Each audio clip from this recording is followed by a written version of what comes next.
teman-teman extension kelas mata kuliah Human Resource Management. Berikut adalah presentasi kita untuk pertemuan ke-7, teman-teman, di mana tema bahasan kita adalah disiplin kerja dan gaya kepemimpinan.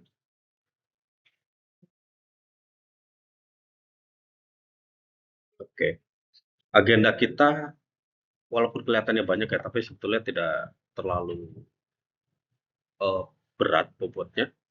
Jadi kita coba mengenal apa sih disiplin kerja, jenis-jenisnya seperti apa, kemudian gejala karyawan yang tidak disiplin kerja, faktor yang berpengaruhnya apa, dan sanksi dan upaya pengembangannya seperti apa, mengetahui gaya-gaya kepemimpinan yang lainnya seperti apa, kemudian sifat-sifat dan fungsi kepemimpinan, serta upaya penyesuaian gaya kepemimpinan kita.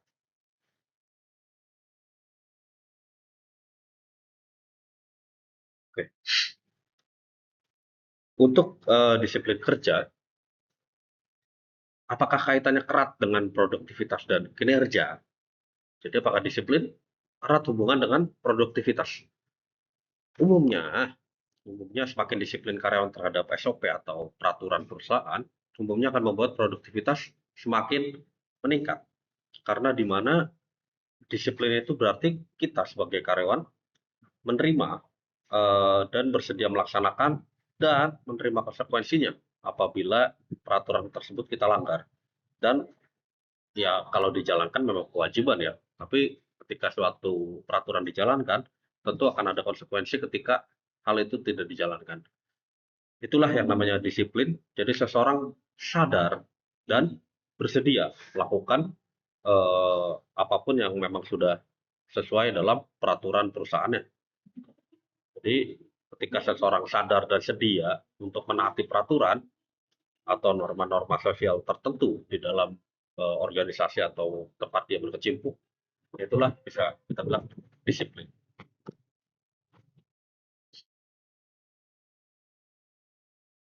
Jenisnya untuk diklasifikasi kurang lebih bisa jadi ada 3. Pertama ada disiplin preventif atau kesadaran, korektif atau penegakan, dan disiplin komparatif atau untuk ya komparasi untuk perbandingan ya.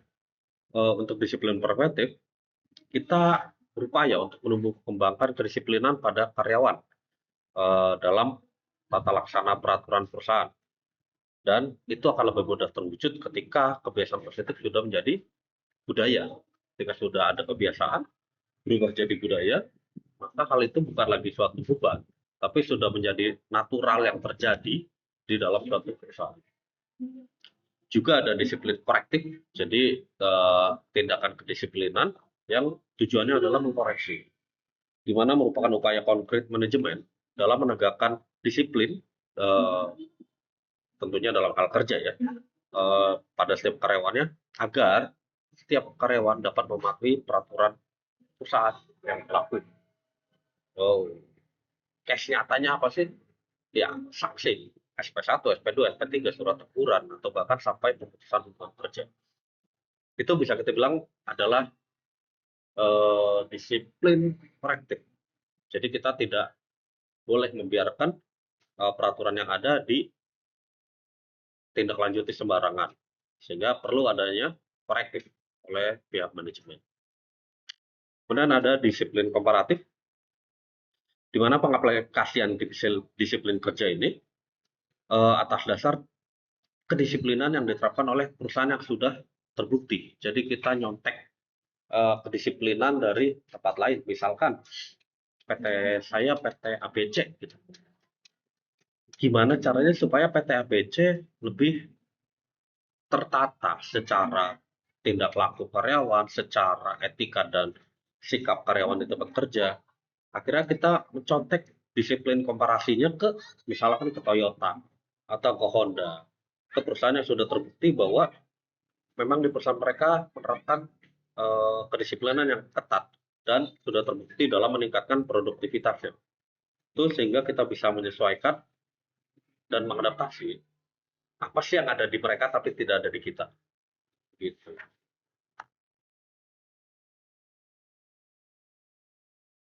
Gejalanya, nah ini sebetulnya cukup mudah melihatnya teman-teman. Cuman kadang sulitnya ketika orang tersebut berada di luar departemen kita atau di luar cakupan kita ya. Secara garis besar bisa dilihat teman-teman ketika ada rekan kerja yang ada yang abai, ada yang malas, ada yang menghindar, ada yang beralasan, ada yang mengandalkan, lu aja deh, gua nggak mau. Nah, atau ada yang dikit-dikit sakit, dikit-dikit izin, mangkir, atau ada yang tidak segera menyelesaikan pekerjaan. Itu adalah tanda-tanda atau gejala karyawan mulai melakukan indisipliner atau ketidakdisiplinan kerja. Faktornya cukup banyak ya, tergantung alasan masing-masing individu, apa yang sedang terjadi di kehidupan daily mereka.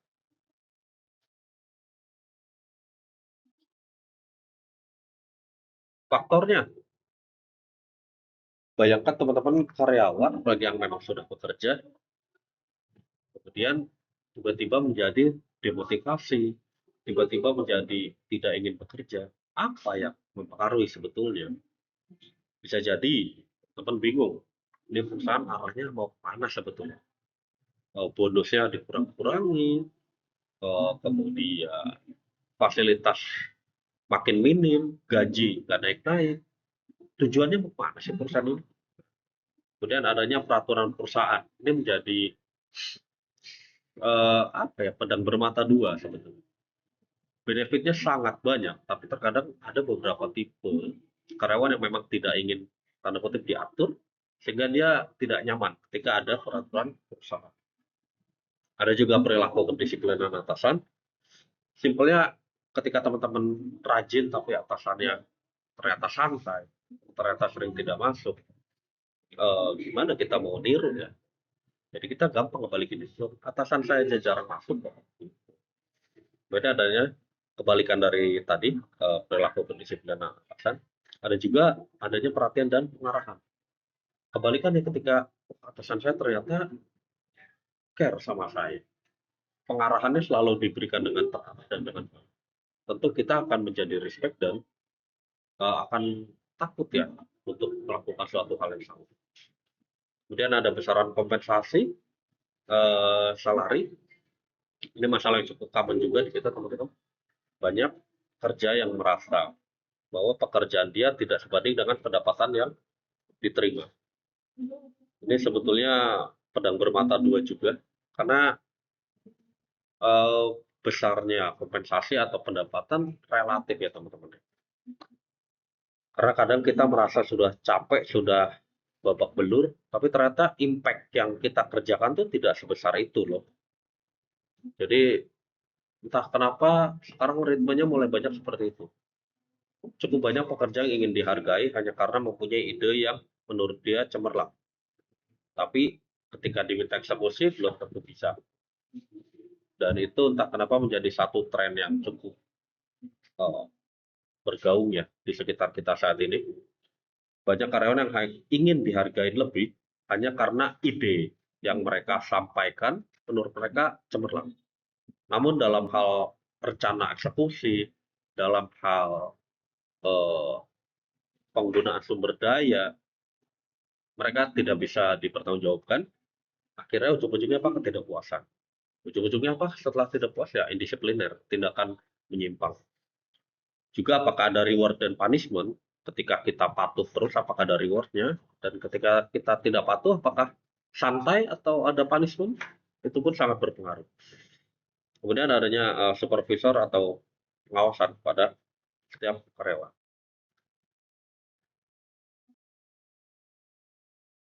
Nah, untuk sanksi ya, sebetulnya kita selalu berdasar pada peraturan perusahaan ya teman-teman. Teman-teman yang sudah familiar dengan PP, peraturan perusahaan, itu sudah tidak aneh.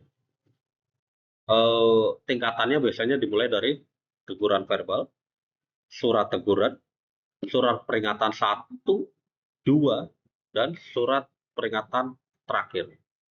Terakhir adalah PHK.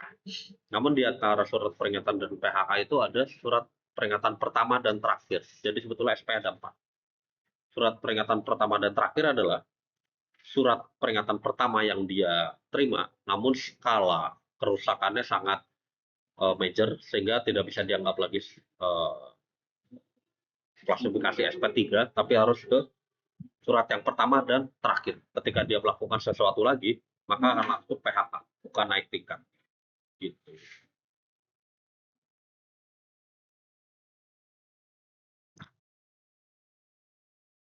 Nah, upaya pengembangannya gimana?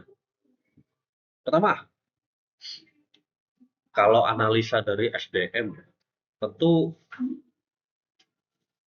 kalau memang ada waktu, manajer SDM bisa loh melakukan penelitian kecil-kecilan. Jadi, misalkan ternyata di departemen production atau purchase cukup banyak tindakan indisipliner. Masa ya kita diem aja? Akhirnya dari SR pun perlu merangkum, bisa dari penelitian portofolio metodenya, jadi melihat apa saja klasifikasi tindakan ketidaksesuaian yang sudah terjadi, kemudian membuat Pareto chart atau membuat klasifikasi top 3 misalkan apa saja faktor yang berperan besar root cause dari tindakan ketidaksesuaian yang terjadi apa saja, itu kalau portofolio. Atau jika mau langsung penelitian langsung, bisa menggunakan kuesioner atau menggunakan wawancara direct ke departemen yang dituju. Intinya adalah jika dari sisi SDM bisa manajer melakukan penelitian lebih lanjut untuk mengetahui root cause apa sih kenapa banyak sekali indisipliner activity di perusahaan kita, dan bisa dibagi bidangnya, bisa ke produktivitas, ke K3, ke kesehatan kerja, atau ke kinerja.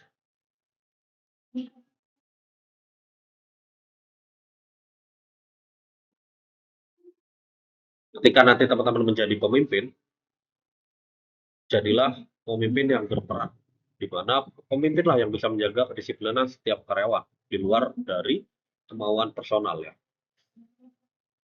Cukup banyak teman-teman pemimpin sosok-sosok yang memegang jabatan tinggi dalam suatu organisasi tapi tidak bisa menjadi pemimpin yang berperan. Pemimpin yang hanya memegang titel namun tidak bisa menengahi atau tidak bisa menanggulangi tindakan indisipliner ya sama saja bohong, agak sulit untuk berkembang.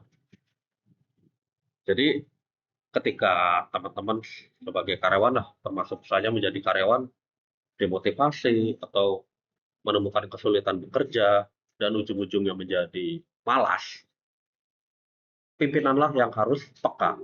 Melihat bahwa saya ternyata sekarang sudah mulai kendor nih. Apa yang harus saya lakukan? Namun terkadang cukup banyak atasan yang tidak ingin melakukan hal itu, tapi hanya memaksa. Datang hanya menegur, hanya memarahi, tidak memberi solusi ataupun arahan. Jadi kalau bisa hindari pemimpin yang seperti itu.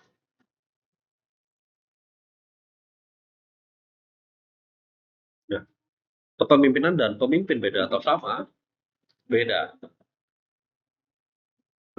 Kalau kepemimpinan merupakan kemampuan seseorang untuk mengarahkan dan mempengaruhi tingkah laku orang lain melalui proses komunikasi, di mana ada beberapa bentuk dominasi yang didasari atas kemampuan personal dari individu tersebut sebagai pemimpin. Pertama ada kemampuan memanage, kemampuan manajerial, kemampuan komunikasi, percaya diri yang kuat, cerdas dan bijak, objektif, jujur, fleksibel, inisiatif, dan jiwa kepemimpinannya terasa ya. Dia bisa bersikap, berbicara, berperilaku, selayaknya pemimpin bukan ngecut. Memang ke-8 parameter ini tidak selalu ada semuanya di dalam satu individual pemimpin ya. Kita tidak bisa pungkiri pemimpin itu tidak semuanya memiliki sifat kepemimpinan, namun pasti ada yang menonjolnya. Nah, ketika kepemimpinan berada di tangan yang tepat, walaupun individu tersebut bukan memegang posisi manajerial, setidaknya dia akan bisa menjadi karyawan yang memimpin dirinya sendiri dan memimpin tim di bawahnya. Jadi ketika bicara kepemimpinan, kita bukan berbicara terkait apakah dia atasan suatu divisi atau apakah dia suatu direktur dari perusahaan. Ketika bicara kepemimpinan adalah kita orang sekitar kita dan bahkan meleading diri kita sendiri. Nah, inilah beberapa parameter yang bisa teman-teman terapkan jika memang ingin memiliki sifat kepemimpinan.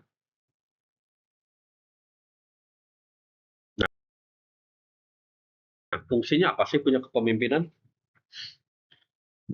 Dengan kita melatih atau menajamkan insting kepemimpinan kita bisa lebih memplanning sesuatu dengan lebih baik, bisa menjadi pendukung. Jadi bukan hanya sebagai pengkomplain, tapi kita bisa mendukung apa yang perlu dilakukan untuk tim. Bisa menjadi penginformasi yang jelas, bisa melakukan evaluasi gagasan dengan baik, bisa melakukan pengendalian kelompok, bisa memprakarsai atau menginisiasi suatu tindakan. Jadi bukan hanya impulsif, tapi benar-benar memprakarsai atau meliding suatu aktivitas. Dan teman-teman kalau sadar, silakan lihat orang di sekitar teman-teman ya, tadi organisasi atau dimanapun, itu akan ada orang yang hanya bisanya bicara. Harusnya begini loh, harusnya begitu loh. Tapi ketika diberikan beban dan tanggung jawab, dia akan segera pergi meleos, akan segera melempar tanggung jawab tersebut ke orang lain yang menurut dia lebih capable. Itu salah satu parasit menurut saya, karena dia bukan hanya memberikan hawa negatif, tapi juga memberikan inputan yang kurang baik bagi lingkungan kerja di sekitarnya. Hanya bisa bicara, yang penting beban hatinya keluar, namun untuk pengeksekusian program itu tidak bisa dilakukan. Dan semoga kita semua tidak menjadi orang seperti itu ya, karena akan sangat merepotkan bagi organisasi.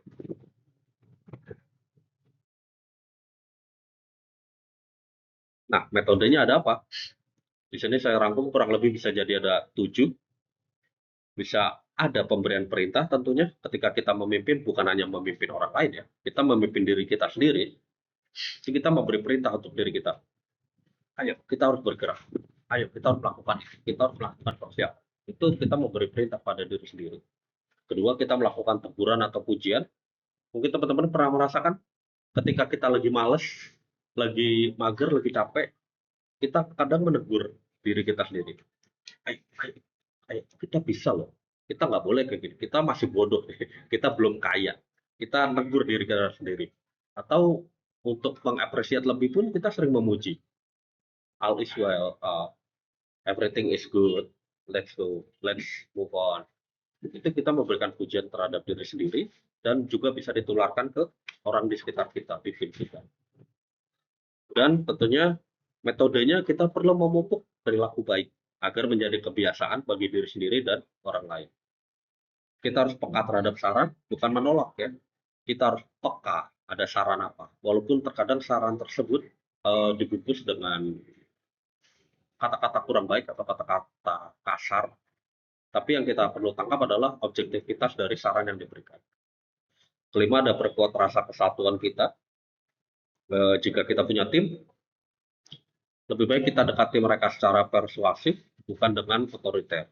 Sehingga akan memperkuat rasa kesatuan, di mana ketika tim sudah merasa feel-nya dapat, klik, kekuatannya akan bertambah 50% ke atas. Kemudian ada mengembangkan rasa tanggung jawab, di mana setiap pilihan, setiap keputusan, setiap kekuasaan yang kita miliki, itu selalu disertai dengan tanggung jawab. Jadi ketika kita berani memutuskan sesuatu, kita pun harus berani menanggung jawab dari resiko yang mungkin akan timbul dari keputusan yang kita buat. Terakhir tentunya adalah keputusan yang bernilai dan on time.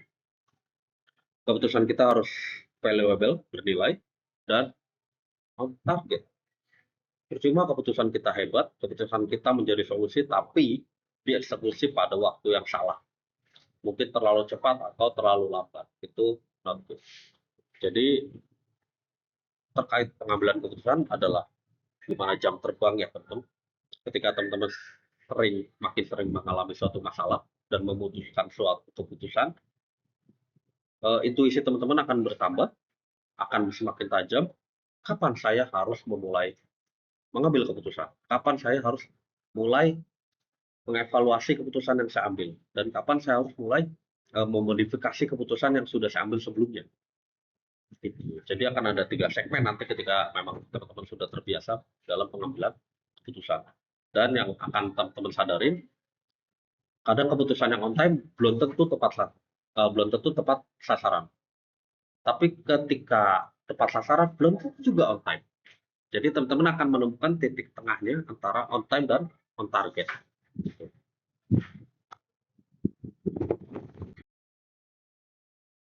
Nah, untuk upaya penyesuaiannya, ya kita bisa assessment juga teman. Silakan bisa membuat penelitian dan tentunya kita harus tahu akar masalahnya seperti apa dan temukan metode yang tepatnya akan seperti apa. Oke, untuk pertemuan ke-7 cukup sekian dulu.